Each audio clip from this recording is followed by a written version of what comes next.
Talentos para um Novo Ano. Pastor Leandro, eu vi você abordando esse tema há alguns dias atrás e você contou uma história muito interessante, que até quando cheguei em casa eu comentei com a Cleo, que achei muito bacana, que é sobre a Groenlândia, é isso? Ou é Greenlândia? Essa é uma história que eu considero também bastante interessante, porque ela fala sobre esse viking por volta do ano 980 depois de Cristo. O que dizem é que Eric, ele foi várias vezes expulso de lugares diferentes e nessas jornadas ele acabou descobrindo essa ilha na região norte do mapa. E o curioso é que essa ilha ela era completamente coberta de gelo. 80% da ilha era coberta por gelo. E a minha questão é, que nome você daria para uma ilha assim, se você encontra uma ilha coberta de gelo?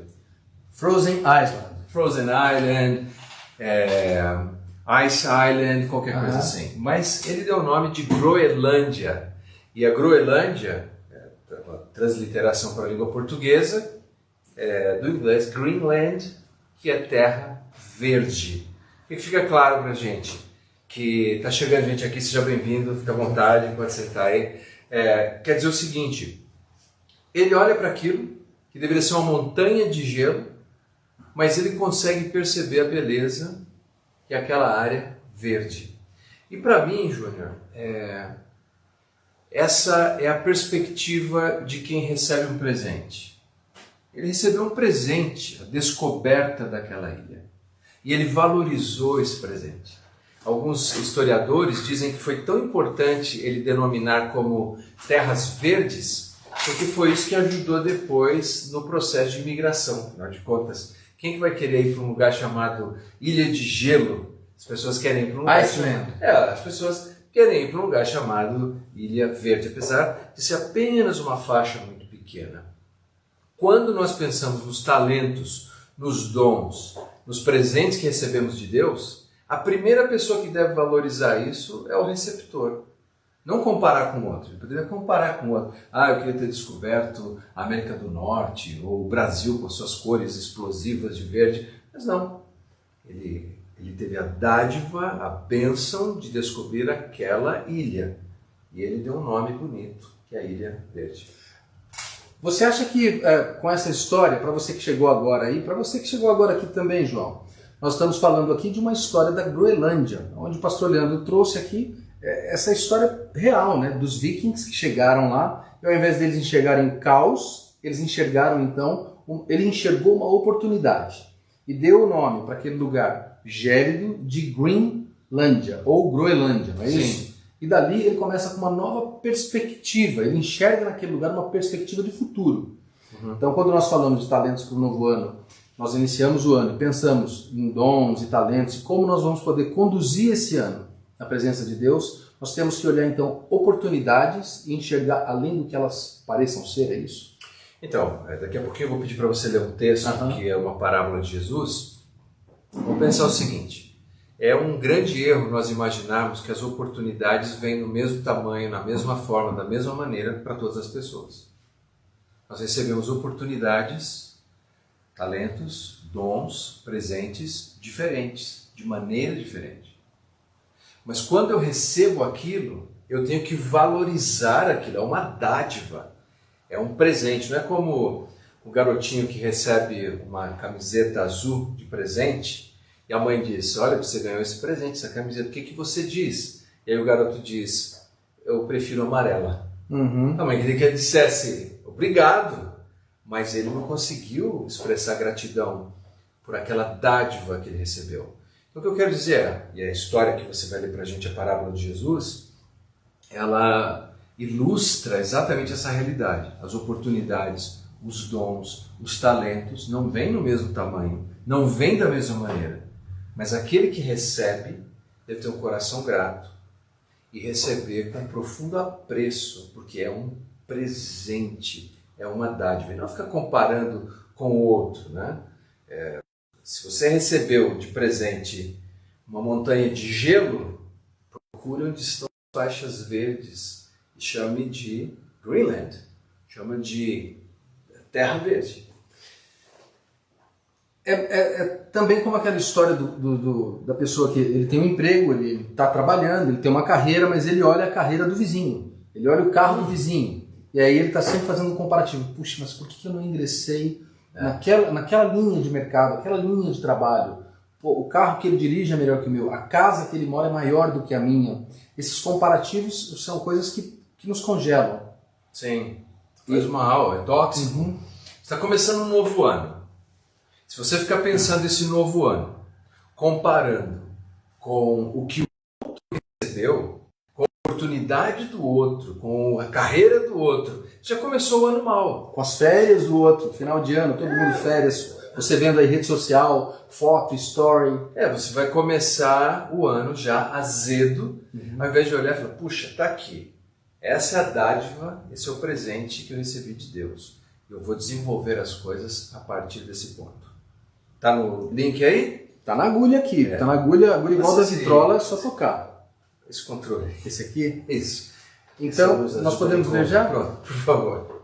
Bom, se você quiser acompanhar com a gente, nós vamos ler o texto no Evangelho de Mateus, capítulo 25, dos versículos 13 a 30. Fica tranquilo, se você estiver usando o celular aí para assistir, não quiser abrir o seu aplicativo da Bíblia e não tiver uma Bíblia old school, uma Bíblia vintage de papel, nós vamos fazer a leitura aqui e você acompanha com a gente.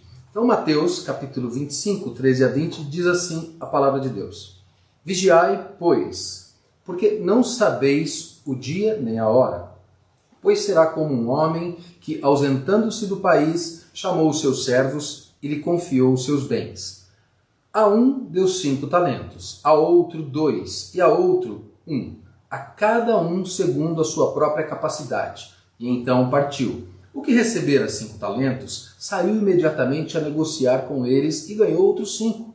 Do mesmo modo, o que recebera 2 talentos ganhou outros 2. Mas o que recebera 1, saindo, abriu uma cova e escondeu o dinheiro do seu senhor.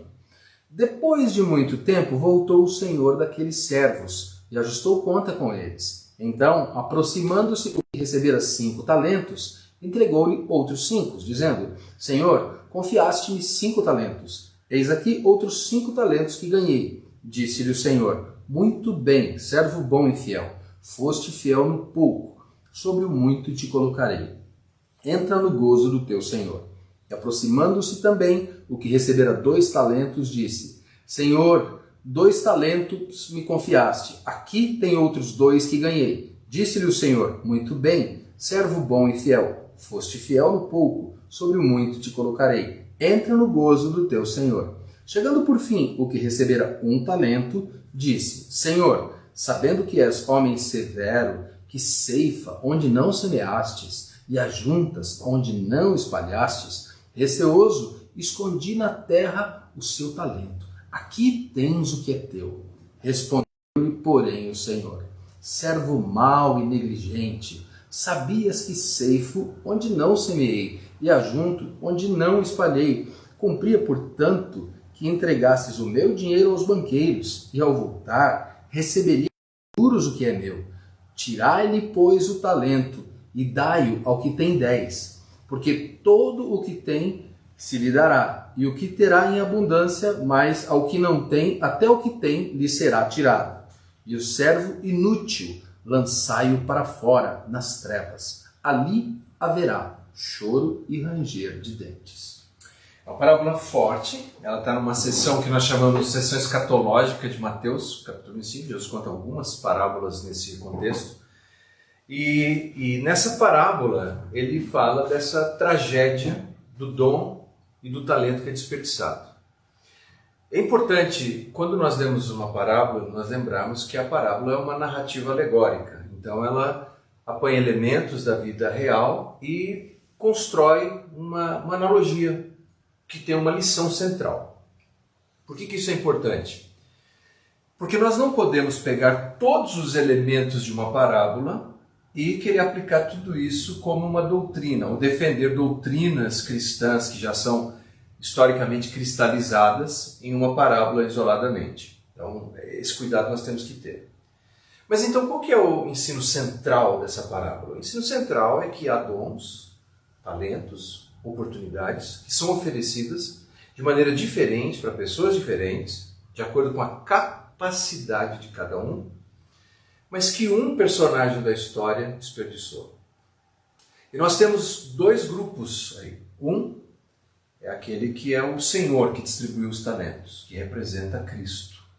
E os outros que recebem 5 talentos, 2 talentos, 1 talento, representa você, representa cada um de vocês que estão aqui, ou que estão assistindo pela internet, e a responsabilidade que nós temos de lidar fielmente com a... Quando nós então lemos esse texto e pegamos a história do início da nossa prosa, aqui, do nosso bate-papo, a história também, ela não é uma parábola, ela é uma história, nós não aplicamos aquela história 100% na nossa vida, mas ela serve de ilustração para áreas da nossa vida que nós teremos aí ao longo do ano de oportunidade. Quando nós falamos aqui de talento, qual é o melhor caminho para que o cristão, que ele veja o início do ano e ele consiga identificar aquilo que Deus já deu a ele de talento, que ele veio do ano passado, mas que ele está provavelmente enterrando, ou aquele que está trabalhar esse talento? Quais são os sinais que o cristão pode identificar para que ele possa trabalhar isso na sua vida? Então, essa é uma pergunta importante. Pode entrar, fica à vontade. Põe um lugar aí, fica à vontade. Nós temos que considerar o seguinte. Primeiro, no texto, que nós temos que analisar, essa informação talvez que parece ser secundária, mas é extremamente importante. A palavra que Jesus usou para descrever um talento. São bem-vindos, fica à vontade, pode sentar aí, fica à vontade.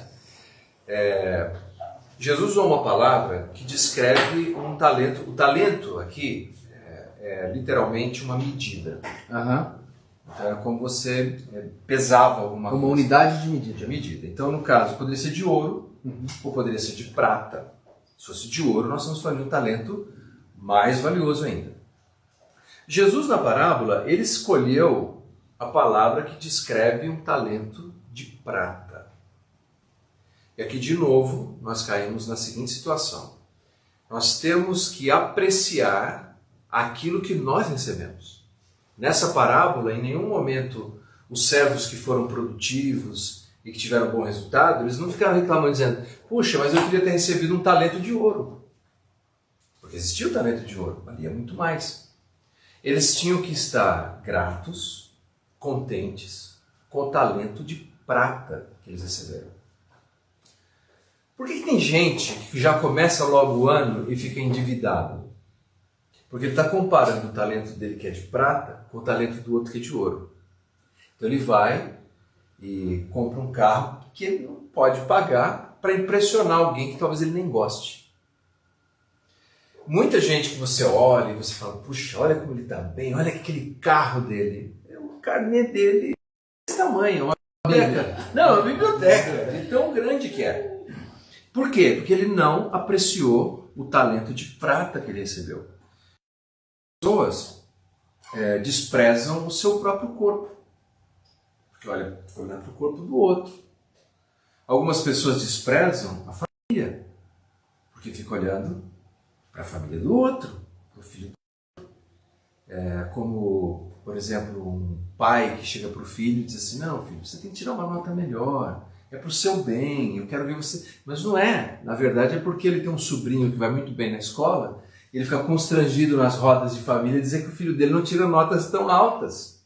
Está comparando prata com ouro. Então a primeira coisa que eu penso que nesse texto nós podemos aprender é que nós recebemos de acordo com a nossa capacidade, e como é um presente, porque a palavra carrega essa ideia, né? O Senhor entregou, e ao mesmo tempo é uma mordomia, eu sou um mordomo, que estou cuidando daquilo que não é meu, daquilo que Deus me confiou, eu devo receber com alegria, com responsabilidade, para eu fazer um investimento que cabe. Então, o que eu recomendo? Estamos começando o ano. Queremos que esse ano seja melhor. E o nosso tema é talentos para um novo ano. Isso, talento para um novo ano. Então a primeira coisa que eu tenho que fazer é despertar essa consciência de quais são os talentos que Deus me confiou. E já começar a ser grato pelo trabalho que eu tenho, pela família que eu tenho, pelos bens que o Senhor me confiou. E pensar o seguinte, que é a essência dessa parábola: como é que eu multiplico a partir daqui isso que eu recebi. Quando nós estamos então falando aqui de talento, e vocês que chegaram agora, ou você que chegou aí online, nós estamos no texto de Mateus 25, 13 a 30, que é a parábola dos talentos aqui que nós estamos batendo esse papo. E o tema desse Núcleo IBB Podcast é talentos para um novo ano. Quando então nós falamos de talento aqui, lendo esse texto, eu não vou aplicar apenas para os talentos ou dons que diz respeito à igreja. Tá, essa é uma ótima pergunta. Então, por exemplo, teologicamente, o que nós sabemos? Nós todos somos criados à imagem e semelhança de Deus. E o pressuposto de sermos criados à imagem e semelhança de Deus é que todas as pessoas nascem com alguma habilidade. Algumas pessoas mais habilidade, mas todo mundo tem pelo menos alguma habilidade. Porque isso já é uma expressão da imagem de Deus em nós. E nós chamamos isso comumente de talentos naturais. Nós usamos no nosso dia a dia. E quando nós nos convertemos, é um consenso entre a maioria dos estudiosos, nós recebemos habilidades sobrenaturais, que nós comumente chamamos de dons. E de acordo com o ensino de Paulo, a igreja de Corinto, nós sabemos que também cada pessoa que crê em Jesus tem pelo menos um. Tem uma história legal, obviamente ela não é bíblica e é apenas uma ilustração, de que um dia uma venda, uma loja celestial estava aberta. E tinha um anjo ali, cuidando de vários itens que estavam na prateleira. E o homem chegou lá e tinha várias coisas. Numa prateleira em cima tinha ser um empreendedor. Na outra tinha ser uma pessoa sábia.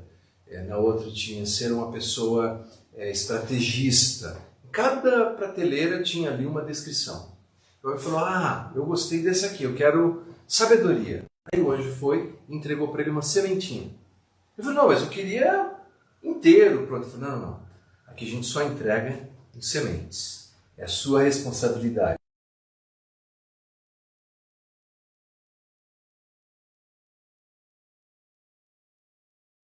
A parábola é esse dilema, é essa tragédia de alguém que desprezou aquilo que recebeu do seu Senhor. Enterrou o talento. E perdeu o talento. E perdeu aquela oportunidade. Então, sim, eu creio que isso extrapola os limites da nossa vivência em igreja. Não é só o que a gente faz na igreja, pelo contrário. O que a gente faz em casa, no trabalho, os bens que nós recebemos, as pessoas com quem nós nos relacionamos e como nós multiplicamos isso ou não para a glória de Deus.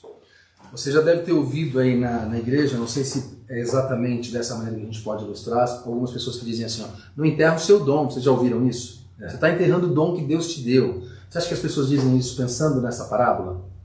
Provavelmente sim. Provavelmente o que vem à mente quando nós falamos de enterrar dom, vem essa parábola. Um negócio interessante, Júnior, é que diz assim, versículo 16, se você puder ler novamente, 16.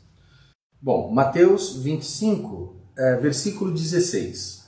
O que recebera 5 talentos saiu imediatamente a negociar com eles e ganhou outros 5. Eu acho muito interessante esse verbo. Ele recebeu e imediatamente ele foi negociar. Ou seja, ele foi trabalhar. Ergazomai. Ele foi trabalhar negociando aquilo para multiplicar aquilo. Está implícito no texto que o que recebeu 2 talentos também fez a mesma coisa. Porque o que tinha 5 dobrou para 10. O que tinha 2 dobrou para 4. E o que tinha 1 dobrou... Enterrou, não dobrou. Porque ele não saiu para imediatamente negociar. Os outros 2 dizem isso. Então, a consciência de receber aquilo e multiplicar, ela está viva no texto daqueles 2 que foram verdadeiramente bem-sucedidos. Pressuposto, eles receberam com gratidão, eles receberam com responsabilidade. E o que tinha 2 não ficou olhando o que recebeu 5. Não, cada um recebeu segundo a sua capacidade e foram imediatamente negociar e multiplicar aquilo que eles tinham recebido. Com exceção daquele que recebeu 1. Mas o que recebeu 1 poderia ter multiplicado para transformar em 2? Poderia, mas ele não fez. Então eu creio que sim, que está no contexto ou no nosso imaginário quando dizemos que enterrou seu talento. Eu queria só voltar um instante aqui em Coríntios 12, 7. onde fala dos dons, né? Nós chamamos aqui de dons carismáticos, que é a palavra que aparece no grego aqui em Coríntios 12. Diz assim, mas a manifestação do Espírito é dada a cada um para benefício comum. Então não existe tal coisa de alguém dizer, eu não tenho dom nenhum, eu não tenho talento nenhum, eu não tenho oportunidade nenhuma. Podemos não ter na mesma proporção, podemos não ter na mesma quantidade, mas todos nós temos pelo menos um. E se recebemos um, ao invés de não usar ou enterrar, nós devemos multiplicar. Eu creio que começando o ano, é isso que nós temos que considerar. Lista se for necessário. Puxa, quais são os presentes que Deus me deu?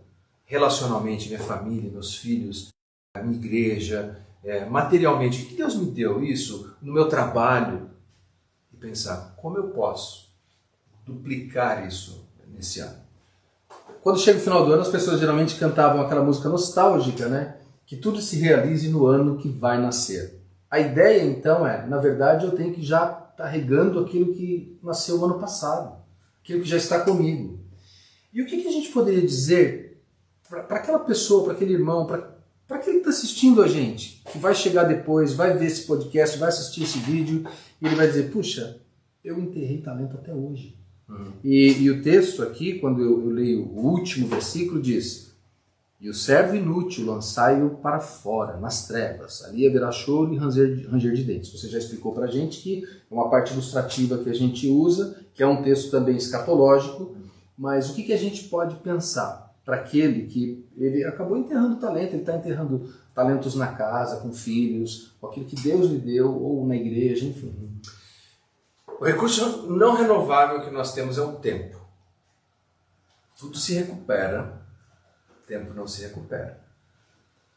E essa parábola, ela trata desse elemento do tempo, porque vai dizer que passado um tempo, veio aquele senhor, a quem eles deveriam prestar contas. O discurso escatológico para afirmar o seguinte, quando é esse tempo? Quando nós vamos encontrar com aquele que deu os dons e deu as habilidades? Nenhum de nós sabe. Mas um dia ele vem. E como tudo é dele, nós teremos que prestar contas. Pessoalmente, creio, e há outros teólogos que têm opiniões diferentes sobre essa passagem, eu creio que a passagem fala de 3 crentes. E creio que a última parte que você leu descreve algo que o apóstolo Paulo nos apresenta na carta aos Coríntios, chamado de Bema, o tribunal de Cristo. O cristão, veja você, ele não vai ser julgado no grande trono branco para condenação, porque nós somos salvos pela graça, pela fé em Jesus. Mas as nossas obras têm implicações no tempo e na eternidade. Então, se eu desprezei o que eu deveria fazer aqui, um dia eu vou prestar contas. No grande trono branco, onde as pessoas são condenadas ao inferno, não. No Bema, no tribunal de Cristo, onde o cristão que não aproveitou as suas oportunidades, seus dons, seus talentos, o apóstolo Paulo descreve isso dizendo que um dia as nossas obras serão testadas como palha, como barro, e vão ser provadas pelo fogo. Ele fala, todavia, vai se salvar. Sabe um cheirinho de fumaça, vai estar salvo. Eu creio que é disso que esse texto descreve.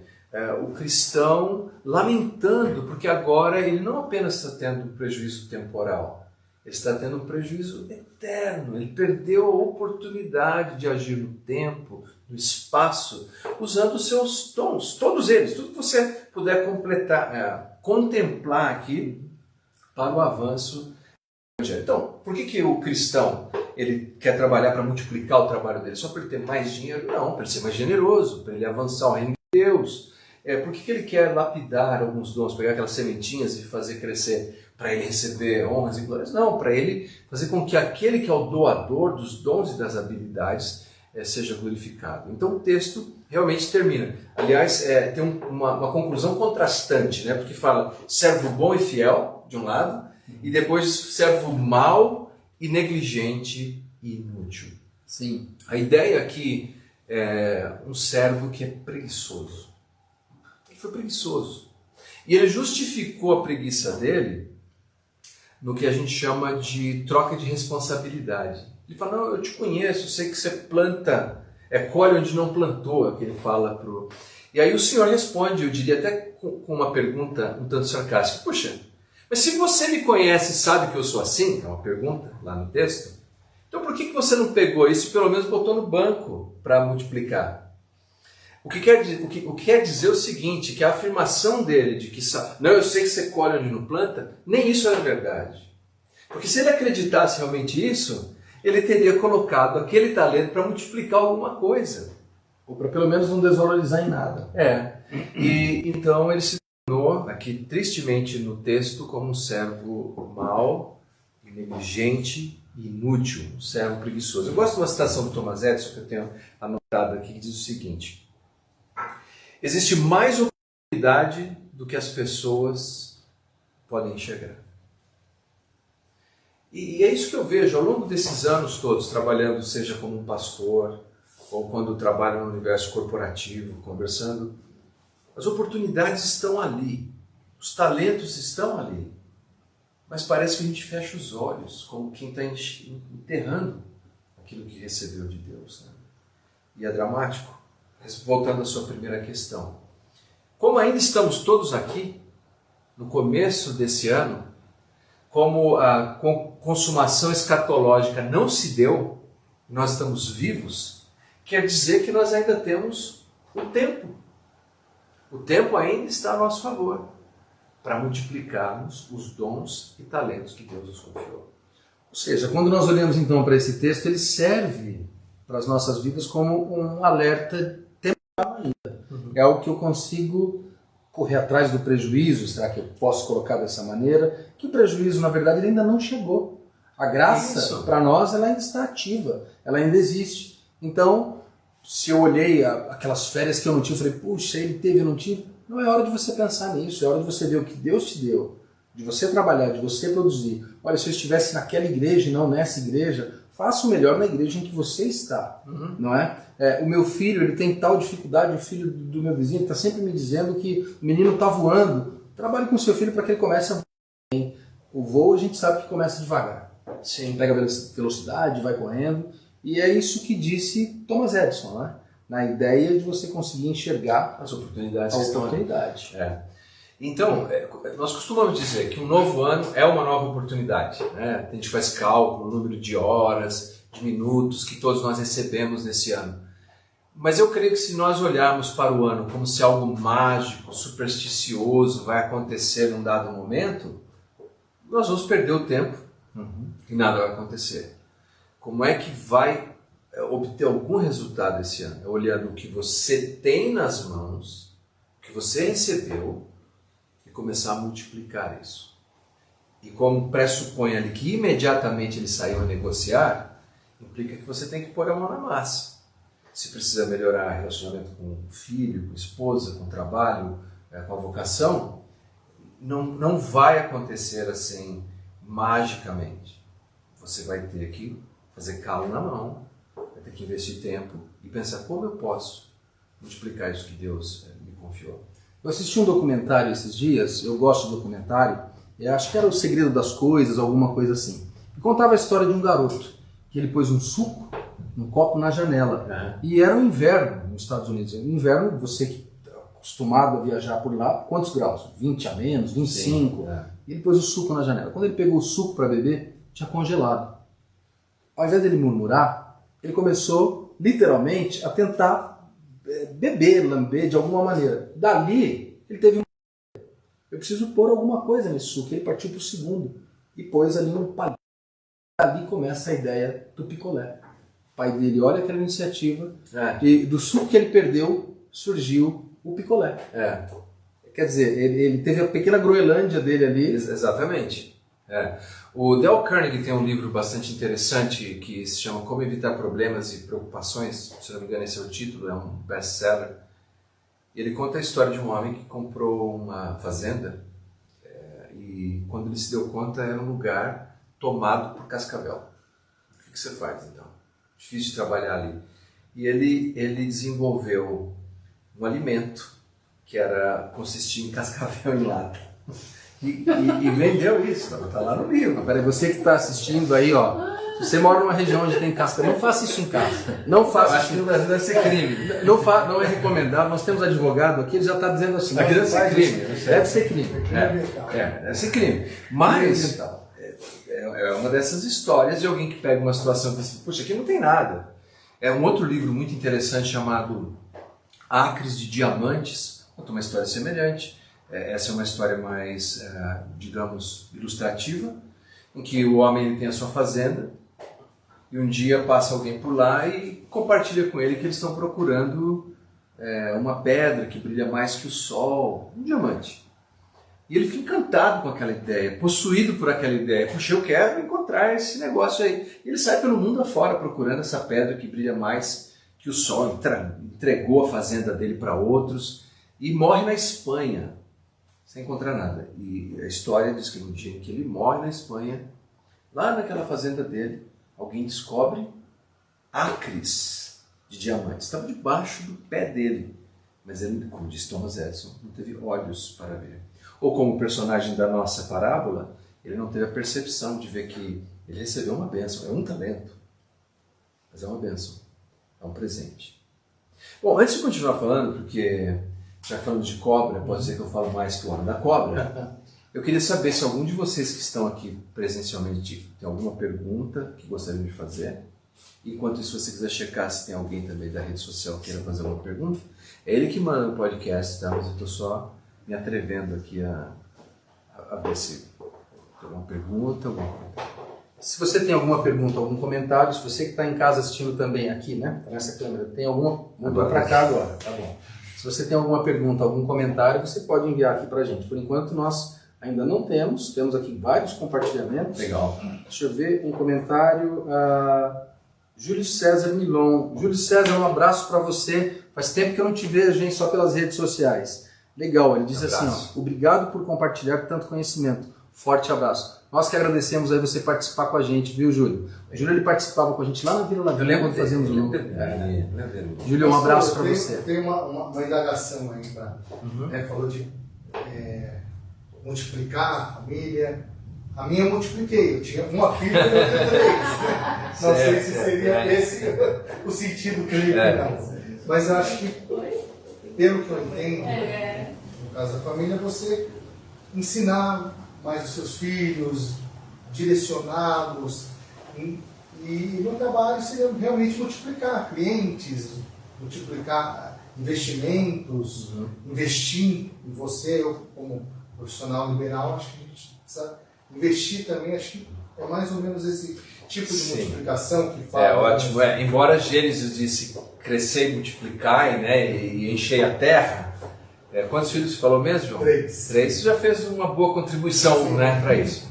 Sim, a ideia é quando nós usamos o texto nesse sentido, porque primeiro a gente tem a interpretação do texto, que é isso, avançar o reino de Deus com os talentos que Ele nos confiou, e o drama de quem despreza isso. Mas para a aplicação para a nossa vida seria fazer a nossa família se desenvolver, crescer, amadurecer. As famílias têm muitos desafios hoje, né? E com todas as pressões que nós temos. É pensar, puxa, eu tenho essa família que me foi confiada, como é que eu posso me dedicar a ela? Né? Que é a ideia daquele servo que imediatamente saiu a negociar ou a trabalhar.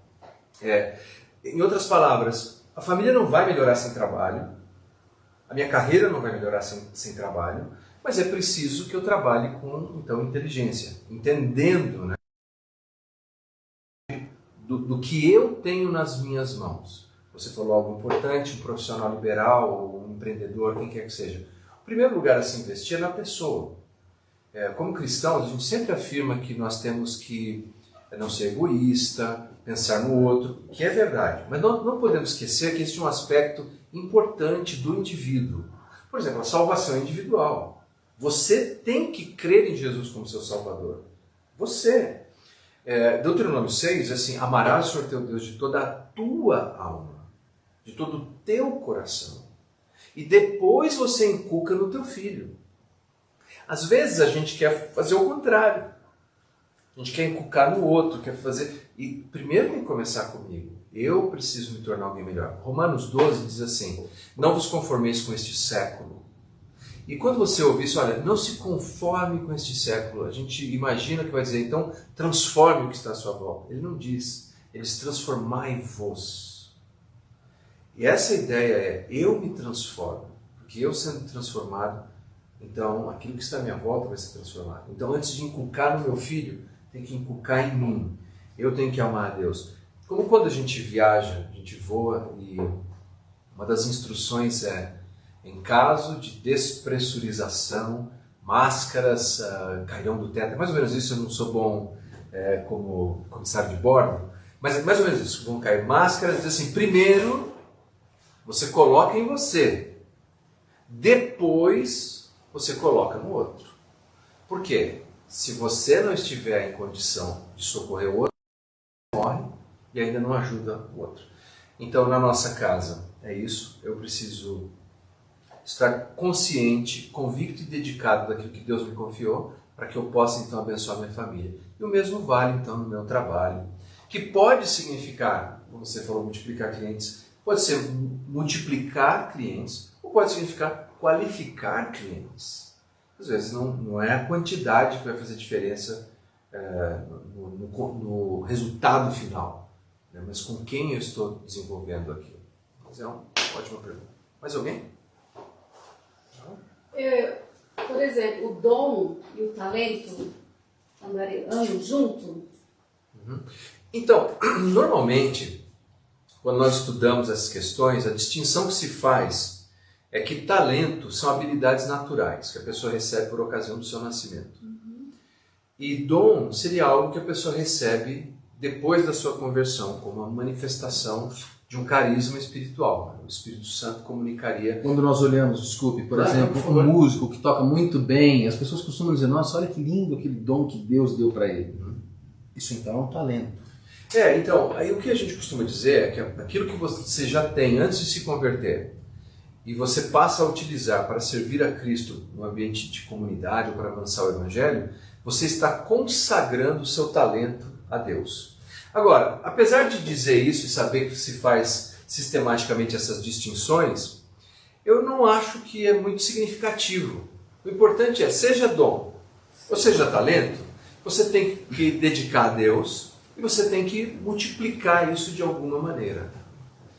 Até porque o texto aqui ele fala de talento, nós citamos dons também, mas pegando o gancho ali da pergunta do João, eu achei uma parte interessante quando ele falou dos filhos, da família, e o texto falou de talentos. Quando você já disse aqui, explicou pra gente que eu primeiro tenho que melhorar a minha postura, eu tenho que cuidar do meu talento, eu tenho que cuidar do meu dom, do meu relacionamento com Deus, para depois do outro. Agora, quando eu não trago os meus filhos para perto, quando eu não trago a minha esposa, quando eu não trago a minha casa para aprender, eu não dou para eles a oportunidade, o caminho, eu não levo, a gente pode olhar, por exemplo, para esse texto e pensar, pô, você está enterrando lá na sua casa que é melhor para a sua vida? Então, eu creio que a aplicação, não é a interpretação do texto, mas a aplicação do texto é essa. Que todas as vezes que eu não estou colocando, de novo, voltando, imediatamente saiu a negociar, quer dizer, ele foi trabalhar aquilo que ele recebeu, eu estou enterrando. E sinceramente, algumas vezes nós estamos enterrando a nossa casa, nós estamos enterrando nossos filhos, nós estamos enterrando a nossa carreira, nós estamos enterrando o nosso talento. Eu até brinco com você às vezes, né? Eu falo, olha, se nós vamos fazer tal coisa, não pode entrar com o pé mole, né? Quando a gente vai jogar bola, eu nunca fui bom de bola, sou perto de pau, mas assim, isso eu aprendi no futebol. Se você ia pra bola, você tem que ir com o pé firme. E o problema é que às vezes a gente já vai com o pé mole, a perna mole, vai trabalhar assim, sem vontade, manter os relacionamentos de casa assim, deixa os nossos filhos só com dispositivos digitais, e a gente fica dizendo, não, esse ano vai ser diferente, vai acontecer uma mágica, vai aparecer Deus é o ser mais real e verdadeiro que existe. Deus não faz mágica, Deus faz milagre, mas mágica não. Então nós precisamos ter essa responsabilidade de ser para eventualmente ter, e não querer ter para ser. Ou seja, se você que está aí assistindo pensa em talentos para o novo ano, não dá para ser, só se você ficar sentado na sua casa esperando que esse talento chegue e bata a porta. É preciso que você identifique o que você já tem em mãos, o que você já tem na sua família, na sua casa, no seu trabalho, e comece a colocar em prática. E aquilo que você já disse, puxa, eu tenho enterrado, dá tempo. Nós acabamos de falar ainda que é algo temporal. Basta você hoje começar a colocar em prática essa ideia do talento e correr atrás do prejuízo, é isso? Então, porque uma coisa que eu acho interessante, que a conclusão da parábola é que a recompensa foi baseada na fidelidade.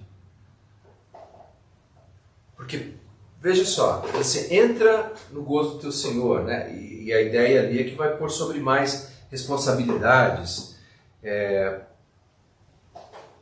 Embora um tenha multiplicado 10, 5 para 10, e o outro tenha multiplicado de 2 para 4. Não houve um problema assim do tipo, não, você que multiplicou 5, a recompensa aqui foi pela fidelidade naquilo que ele recebeu. E talvez isso aqui falte tanto para a gente ter anos mais bem-sucedidos, porque nós não somos... Então é assim, eu não sou fiel ao que eu já recebi. Não cuido direito, não faço direito, não zelo direito, mas oro e falo, eu quero mais. É como você imaginar que você tem um filho pequeno, você dá um brinquedo para ele e ele destrói. Ou ele larga lá de qualquer jeito e ele fala, não, aquilo eu não quero mais, eu quero outro, eu quero um maior, eu quero um melhor. Você daria? Não, porque a fidelidade vai trazendo mais recompensas. E o ponto da parábola é isso, aqueles que foram... E responsabilidade. Que foram responsáveis, que fielmente multiplicaram, apesar do resultado não ser o mesmo, a recompensa foi proporcionalmente a mesma. Estava conversando com a Júlia esses dias, né? Por exemplo, no ministério cristão, algumas vezes você vai ter a oportunidade de ver muitas pessoas se converterem. E outras vezes você vai ver quase ninguém se converter. Noé. Nós fazemos alguns cálculos ali no texto, pela construção, pela idade, e chegam a concluir alguns teólogos que ele ficou 120 anos pregando. É uma dedução do texto. Não é indutivo, é dedutivo. Quantas pessoas se converteram? Ele levou a família dele. Mas ele é chamado no Novo Testamento de o pregador da justiça. Se você fosse julgar ele, eu trabalhei com um grupo de americanos que diziam, tudo que você fizer agora tem que ser outcome-based evaluated. Quer dizer, tudo que você fizer hoje tem que ser avaliado por resultados. Se você fosse avaliar o resultado de Noé, é ruim. Isaías, Deus diz assim, capítulo 6, eu vi o Senhor assentado no alto sublime trono, e aí tem toda aquela experiência psicodélica do templo tremer e tal, encher. E aí a voz, a quem enviaremos? Quem há de ir por nós? E Isaías responde, eis-me aqui, Senhor, envia-me a mim. Vem um anjo, um seráfico, toca o lábio dele, purifica, né? Porque ele diz, esse homem de lábios impuros. E aí vem a sequência. Você vai pregar e eles não vão ouvir. Qual é o resultado? Porque a avaliação está na fidelidade, não na proporcionalidade do resultado. Recebeu 5? Vai lá e multiplica o 5. Recebeu 2? Multiplica 2. Recebeu 1? Multiplica 1. Não enterra. Não seja preguiçoso. Não entra com o pé mole no jogo. Entra firme, com responsabilidade naquilo que você recebeu. Então, você que está aí participando conosco agora, pegando esse texto, pegando essas dicas, dá para pensar de fevereiro para diante, de maneira diferente da perspectiva de ontem, então. Já dá para eu começar a olhar para minha casa. Se está errado, já pode começar a consertar agora. Se está errado no trabalho, já pode começar a consertar amanhã. Quinta-feira, de manhã cedinho, não estava fazendo direito, já começa fazendo direito. Sim. O tempo de consertar, então, é agora. Imediatamente. É agora. Mesmo que comece com pequenas ações, porque, de novo, não é quantidade. Eu quero falar uma coisa que parece que todo mundo técnico está na igreja, e tem como ele falou que é um empreendedor, acaba assim, se todo dia dá certo 100%, eles continuam. O que der 90%, no outro dia não quer nem tentar 90% mais. Sim. Nem 50%, nem 20%, nada agrada mais. Ou agrada o 100%, o 90% não agrada mais. Sim. Aí acaba deixando de cuidar das coisas que tem, que é família, empresa, cliente, fidelidade do cliente, até qualidade de cliente, né? Sim. Acho que todo a gente, basicamente, vendo pela palavra, basicamente é desse jeito. Muitas vezes todo mundo gosta de receber o 10. É. O 9. Sim, não sim. serve, porque, ainda mais quem nunca recebeu o 9, quando recebe o 9 fica contente, né? É. Aí, quando recebe o 8, e o 9, né? Cadê o 9? É. Eu vejo meio pra esse lado de. É verdade. O ambiente que eu convivo é um ambiente de competição, sim. E como você compete com o outro? É sempre assim, sendo melhor que o outro. É. Se for um pouco abaixo, você, mas eu não. Sempre assim, eu não. Você desse jeito, mas eu não. Mas Você sabe que tem uma pesquisa muito interessante, menos reverbera isso que você está dizendo. A pesquisa foi feita entre atletas, né? E eles descobriram o seguinte: o atleta que termina em primeiro está feliz. O atleta que termina em terceiro está feliz. O atleta que termina em segundo está desencantado. Porque ele fala, puxa, eu podia ter sido o primeiro. O que está em terceiro fala, puxa, pelo menos eu peguei uma medalha, eu subi o pódio, né? E é uma questão de percepção da vida. É claro que ser encorajado para fazer melhor é bom. Mas o grande problema é não apreciar aquilo que se conquistou ou que se recebeu. E nós, como cristãos, que cremos que, como disse Tiago, toda boa dádiva, todo presente, vem do Pai das sombras, quer dizer, vem de Deus, tudo que a gente tem, as oportunidades que a gente recebe, aquele cliente que chegou, é uma dádiva. Então eu tenho que ser grato a Deus, mesmo quando eu parei no segundo lugar e falei, não, tudo bem, eu vou me empenhar mais, quem sabe na próxima, mas eu vou ser grato por aquela posição. Né? Mais alguma pergunta? Alguém quer trazer alguma dúvida, algum comentário? Não? Tudo tranquilo? Bom, eu vou puxar agora aqui a brasa para a nossa sardinha, porque você que é da nossa igreja, que frequenta a Igreja Bíblica Brasileira, ou você que frequenta alguma igreja, eu acho que a grande oportunidade que você tem agora, por exemplo, aqui na igreja nós temos grupos de ministérios diversos. Sim. São diversas áreas e oportunidades onde a pessoa ela pode fazer parte, ela pode se aproximar para poder entender qual é o seu dom, utilizar o seu talento em favor daquela área, daquele ministério e fazer parte e somar para algo melhor. Então, se você estava de férias no último ano, se você está iniciando esse ano aí com dúvidas, este é o momento de você olhar as áreas ministeriais da igreja. Se você tiver dúvida, fala comigo, escreve uma mensagem aqui no comentário, deixa um comentário e depois eu bato um papo com você, porque nós temos áreas ministeriais na igreja onde os seus talentos podem ser aproveitados e de repente o seu dom está aí parado, você pode contribuir para Deus. E Deus, ele é sempre generoso com aqueles que se aproximam dele, não é isso? Sim, sim. Você tocou num ponto, fazendo esse apelo interessante, que é assim, as pessoas falam, como é que eu descubro o meu talento? Como é que eu descubro os meus dons? E na carta de Paulo aos Coríntios, quando ele vai falar sobre buscai com zelo os melhores dons, ele usa plural. A ideia é assim, que há uma comunidade que se aproxima e que vai identificando quais são os melhores dons. Uma das coisas que nos impede de identificar os nossos dons, nossos talentos, é o isolamento. A gente fica muito isolado, muito fechado, e a gente não consegue identificar. Nós precisamos, seja espiritualmente, numa igreja, ter pessoas que nos ajudem a identificar os nossos dons, como você está propondo, ou seja, por exemplo, no ambiente profissional, mentoria, acompanhamento, pessoas, consultores, que podem chegar e ajudar você a identificar quais são os seus melhores dons. Nosso problema é o seguinte, a gente canta no banheiro. A nossa mãe diz que a gente é cantor. Fala, nossa, você tem uma voz linda, meu filho. Mas para você saber se você tem aquela habilidade mesmo, canta na frente dos outros. Se ninguém quer te ouvir cantar, ou seja, quando você sai do isolamento e você se expõe, você vai saber logo se você tem ou não tem. Eu tenho esse dom de ensinar. Mas ninguém quer te ouvir? Talvez seu dom seja outro. Eu tenho o dom de cantar. Ninguém quer te ouvir? Talvez seu dom seja outro. Esse é um ponto. O outro ponto que é a convivência com pessoas, como você está dizendo, meu dom, meu talento, minha habilidade, mas me ajuda a identificar o meu estilo. A pastora Ari Veloso, você lembra dele, deu aula na BK? foi pastor da Igreja Batista do Morumbi, ele costumava dizer que você tem que identificar o seu talento, o seu dom, mas também o seu estilo. É diferente o estilo no trabalho, de fazer negócio ou de servir na igreja. Por exemplo, Chitãozinho e Chororó. Eu pergunto, eles têm talento para cantar? Tem. Mas eles seriam, por exemplo, cantariam em muitas equipes de louvor hoje de igreja que você conhece? Acredito que não. Por quê? Acredito que não.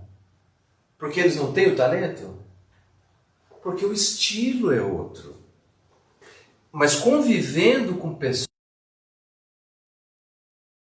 com os talentos, habilidades, como você também vai ter a chance de descobrir o seu estilo. Bom, nós estamos aqui agora, olha, voou o tempo.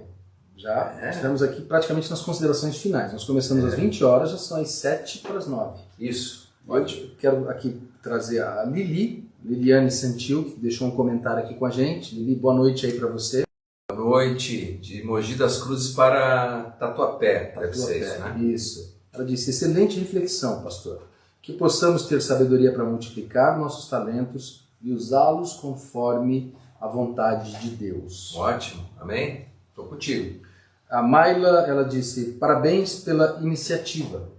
E a Renata Belo Valeu, Mayla. colocou duas mãozinhas assim, dando... Bom para você acho que também. é um give 5, não, give me 10, né? Sim, sim. Isso.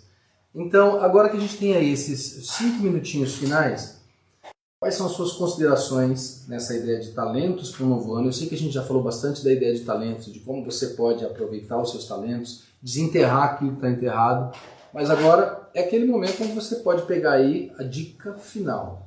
Você tem a dica final para deixar para a gente? A minha dica final seria, e talvez eu esteja um tanto redundante, é mudar a sua perspectiva sobre a sua vida, sobre o que você faz.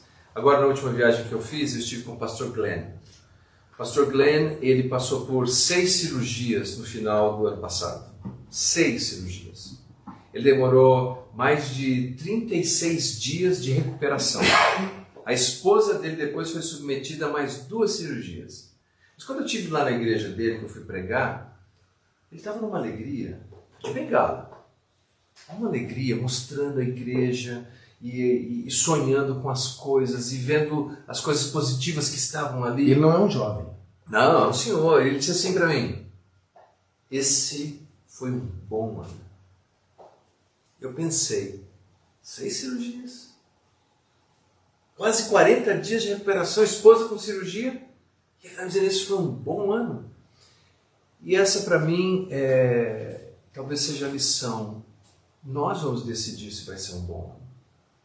Se você terceirizar isso, talvez não seja. Mas agora que nós estamos começando, é a sua chance de escolher. Esse será um bom ano. Como? Usando dons, talentos e habilidades que você recebeu. Eu acho que já deu algumas sugestões de como é que você pode identificar isso, se você por acaso não sabe. Obrigado por participar online, obrigado por vocês que abrilhantaram aqui presente, é sempre mais gostoso e deixa mais dinâmico, né? Quando nós temos vocês aqui também. E obrigado, Cléo, que ficou na técnica, viu, gente? A Cléo fez um excelente trabalho aí com as câmeras. Júnior, obrigado pela iniciativa, parabéns. Que Deus te abençoe. Semana que vem tem um tema novo, né? Semana que vem, você que acompanhou aí com a gente, você que está aqui com a gente acompanhando juntos aqui, semana que vem nós temos um tema novo, tema surpresa, não vou já jogar aqui no ar. Mas você vai compartilhar depois nas redes? Claro, vou compartilhar depois nas redes, nós vamos postar para vocês e na semana que vem também estaremos aí no YouTube. Se você prefere acompanhar pelo YouTube, você vai poder acompanhar conosco por lá também. Agora, para fechar com chave de ouro, vamos fechar orando. Por favor. Pode ser? Claro. Eu? Pode orar? Sim. Vamos orar?